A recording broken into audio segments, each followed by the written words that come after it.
కార్తీక మాస సందర్భంగా గౌరవ ముఖ్యమంత్రి గారు వేములవాడ రాజన్న దర్శనానికి వస్తూ రాజన్న దేవాలయ అభివృద్ధితో పాటుగా సిరిసిల్ల జిల్లాలో ఉన్నటువంటి టెక్స్టైల్ ఇండస్ట్రీకి సంబంధించినటువంటి వర్గాల అభ్యున్నతికి సంబంధించి ఇక్కడ కొన్ని కార్యక్రమాలు తీసుకోబోతా ఉన్నారు. అది ఈ ప్రాంత అభివృద్ధి ఇరిగేషన్ పరంగా కొంత ప్రాజెక్టులు పెండింగ్లో ఉన్నటువంటివి కావచ్చు. ఈ ప్రాంత అభివృద్ధికి సంబంధించిన విషయం లోపల నేను మరియు వేములవాడ శాసనసభ్యుడు ఆది శ్రీనివాస్ గారు, మానకొండ శాసనసభ్యులు, చొప్పదండి శాసనసభ్యులు అందరం కలిసి ఈ ప్రాంత అభివృద్ధికి సంబంధించిన ప్రజా సమస్యను వారి దృష్టికి తీసుకుపోయి పరిష్కరించే విధంగా చర్యలు తీసుకోవడం జరుగుతుంది. ప్రస్తుత రాజకీయ పరిస్థితుల్లో ప్రభుత్వం ఒక సంవత్సరం పూర్తి చేసుకుంటా ఉన్నది.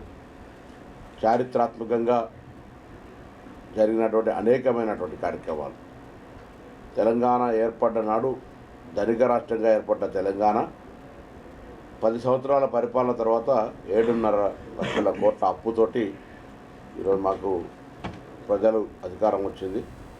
ఈ యొక్క సందర్భంలో ఎటువంటి భూములు అమ్మకుండా ఏవి కూడా వివిధ కొత్త కార్యక్రమాలు చేయకుండా 1వ తారీఖు జీతాలు ఇవ్వడం కావచ్చు, ఇవాళ ఆర్టీసీలో ఉచితంగా మహిళలకు బస్సు సౌకర్యం కలిగజేయడం కావచ్చు, 200 యూనిట్ల ఉచిత విద్యుత్ దాదాపు 70 నుంచి 80% మందికి ప్రజలకు అందుతూ ఉన్నటువంటి 200 యూనిట్ల ఉచిత విద్యుత్ కావచ్చు, 500 గ్యాస్ సిలిండర్ కావచ్చు, 5 లక్షల నుంచి 10 లక్షల రూపాయల ఆరోగ్యశ్రీ కావచ్చు. అన్నిటికంటే ఎక్కువగా రైతు రుణమాఫీ 1 లక్ష రూపాయలు మాఫీ చేయడానికి 5 సంవత్సరాల్లో 5-6 కిస్తులు తీసుకున్నటువంటి పరిస్థితి.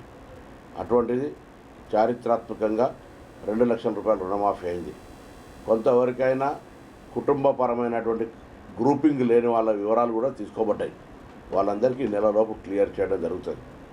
మిగతా 2 లక్షల పై ఉన్నటువంటి వాళ్ళకి సంబంధించి వాస్తవంగా మేము 2 లక్షల లోపల రుణమాఫీ చేస్తామని చెప్పినాం. కానీ పై ఉన్న వాళ్ళకి సంబంధించిన విషయంలో కూడా ప్రభుత్వం ఆలోచన చేస్తుంది. ఆ పై ఉన్న డబ్బులు కట్టించి 2 లక్షలు మాఫీ చేయాలని. ఆర్థికపరమైన ఇబ్బందుల వల్ల ఇది జరుగుతుందని ప్రజలు కూడా తెలుసు. తప్పకుండా రైతులకు అండగా నిలబడుతుంది.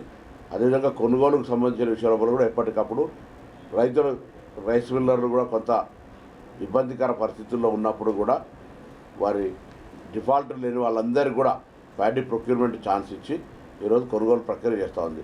కానీ కొంతమంది డిఫాల్టర్లుగా ఇయ్యాలని కూడా 20,000 కోట్లు రైతుల ధాన్యాన్ని కొనుగోలు చేసిన పైసలు ప్రభుత్వం చెల్లించినటువంటి ధాన్యం మిల్లర్ దగ్గర పెట్టుకొని ధాన్యము డబ్బు కట్టకుండా ఉన్నటువంటి సొమ్ము 20,000 కోట్లు.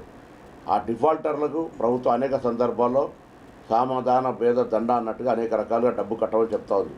వారికి ఈసారి రైతుల ధాన్యాన్ని ఇవ్వటం లేదు. వారి వృత్తిపరంగా కూడా ఇబ్బంది వస్తుంది. మీరు రైతుల యొక్క ధాన్యాన్ని కొనుగోలు చేసే ప్రక్రియలో భాగస్వామ్యం కానప్పుడు కమర్షియల్ వ్యాపారానికి కూడా ఇబ్బంది కలిగేటువంటి పరిస్థితి ఉంటుంది. కాబట్టి మీరు వెంటనే మీ డిఫాల్టర్ స్టేటస్ నుంచి రెగ్యులర్గా రైతు ధాన్యం కొనుగోలే పరిస్థితికి రమ్మని ప్రభుత్వం తరఫున విజ్ఞప్తి చేస్తూ ఉన్నాం.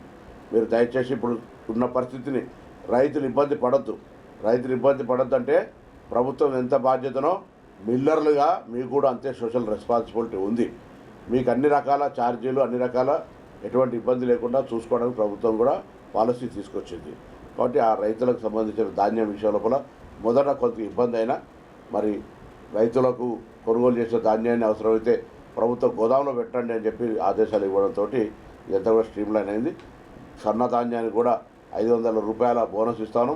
భవిష్యత్తులో రైతులందరికీ విజ్ఞప్తి చేస్తాను, ఆ సన్న ధాన్యాన్ని పండించండి, బోనస్ పొందే ప్రయత్నం చేయండి. దాంతోపాటుగా మారుతున్న కాలానికి అనుగుణంగా కమర్షియల్ క్రాప్స్ కూడా వేసినట్టయితే ఆదాయం ఎక్కువ పెరిగేటువంటి అవకాశం ఉందనే మాట సందర్భంగా మనం వేసి ఇటువంటి విధంగా చైతన్యం తేవడానికి మరి అన్ని రకాల కార్యక్రమాలు తీసుకుంటున్నాం. ఇది అభివృద్ధి, అటు పంచాయతీరాజ్ కావచ్చు, R&B కావచ్చు, ఇరిగేషన్ కావచ్చు, వెల్ఫేర్ కూడా చారిత్రాత్మకంగా మొట్టమొదటిసారి 40% మెస్ ఛార్జీలు పెంచి, కాస్మెటిక్ ఛార్జీలు పెంచి ఈరోజు గురుకులాలకు సంబంధించినటువంటి స్థితిగతులు కూడా మార్చే ప్రయత్నం చేస్తున్నారు. ఇవన్నీ కూడా ఈ సంవత్సర కాలంలో జరిగినటువంటి కార్యక్రమాలు. ఈ కార్యక్రమాలన్నింటినీ కూడా ప్రజలకు తీసుకుపోవడానికి మరి 19వ తేదీ నాడు వరంగల్లో మరి క్యాబినెట్ అంతా గౌరవ ముఖ్యమంత్రి గారు, మొత్తం రాష్ట్ర నాయకత్వం, మహిళా సదస్సులు పెట్టి ఒక పెద్ద కార్యక్రమం చేపట్టబోతాను. 20 తారీఖు నాడు వేములవాడకు వస్తాను. 25 తారీఖు నాడు కరీంనగర్లో యువజన సదస్సు నిర్వహించే కార్యక్రమం తీసుకుంటాను. దాని తదుపరి చివరి వారం లోపల మహబూబ్నగర్లో రైతు సదస్సు నిర్వహిస్తారు. దాని తర్వాత 7, 8, 9 హైదరాబాద్లో ఒక పెద్ద కార్నివాల్గా ఉత్సవాలు రాష్ట్ర స్థాయి ఉత్సవాలను హైదరాబాద్లో నిర్వహిస్తూ ఉన్నాం కాబట్టి ఇందులో ప్రజలందరూ కూడా భాగస్వాములు కావాలి. ఇది ప్రజాపాలన.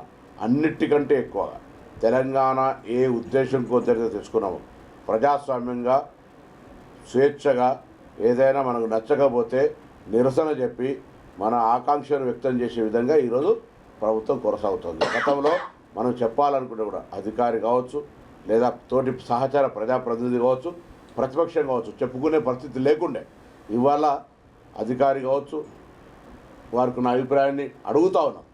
మేము ఒక్కటి చెప్పింది మాత్రమే జరగాలని నియంతృత్వంగా వ్యవహరించాడు. ఇది తెలంగాణ ప్రజల యొక్క గొప్ప విధానం. ఎప్పుడు కూడా అణచివేతను ఒప్పుకోరు. ఈ అణచివేత లేకుండా, అంటే అణచివేత అంటే లాఠీ బట్టి కొడుతూ ఊరుకోరు. మళ్ళీ ప్రజాస్వామ్య పద్ధతిలో సభలు మాట్లాడండి. సభ రాత్రి 3 గంటల దాకా సభ నడిపినాం. మీరు గతంలో సభలు కూడా నడపడానికి మీకు ఇష్టం లేకుండే సభ నడిపినాం. ఇందిరా చౌక్ ధర్నాను ఓపెన్ చేసినాం. ఇవన్నీ 3 కాకపోతే కోర్టు ఉంది, ప్రెస్ కూడా మాట్లాడుకోవచ్చు. మేము ప్రెస్ కూడా ఏం రోజు పొద్దుగా చూస్తుంటే వార్తలు ఇట్లా వస్తున్నాయి, చూస్తున్నాయి. ప్రతిపక్షాలకు సంబంధించిన వార్తలు కూడా అనేక రకాల పెద్ద పెద్ద వార్తలు వాళ్ళే కూడా వస్తూ ఉన్నాయి. ఇలా మాట్లాడుతూ ఉన్నారు కిషన్ రెడ్డి గారు. అసలు ఆయన ఆ మంత్రికి అర్హుడా కాదా నాకు తెలియదు. అధికారిని కొట్టడం తప్పే, కానీ అరెస్ట్ చేస్తారా? ఏం చేయమంటావు? మంత్రి గారు సలహా చెప్పు తెలంగాణ ప్రభుత్వానికి. అది ఒక కేంద్ర మంత్రి ఉండి ఒక అధికారుల మీద జరిగిన దాడిని మేము నిరసన అయిపోతే అంటలేము. నిరసన అన్ని రకాలుగా ప్రజాస్వామిక విధానంగా ఉంటే మాకే అభ్యంతరం లే. ముఖ్యమంత్రి గారు కూడా చెప్పారు, ఇలా సర్వే జరుగుతూ ఉంది. సర్వేలా ఎక్కడ కూడా ప్రజలకు ఇబ్బందికర ప్రశ్నలు లేవు. దాన్ని కూడా దుష్ప్రచారం చేసిన బ్యాంక్ అకౌంట్ నెంబర్ అడుగుతారు. ఎక్కడ బ్యాంక్ అకౌంట్ ఉందా లేదా అని అడగడం తప్ప ఈ దుష్ప్రచారాన్ని నమ్మక ప్రజలు కూడా ఇప్పటివరకే దాదాపు 40% కులగణన జరిగింది.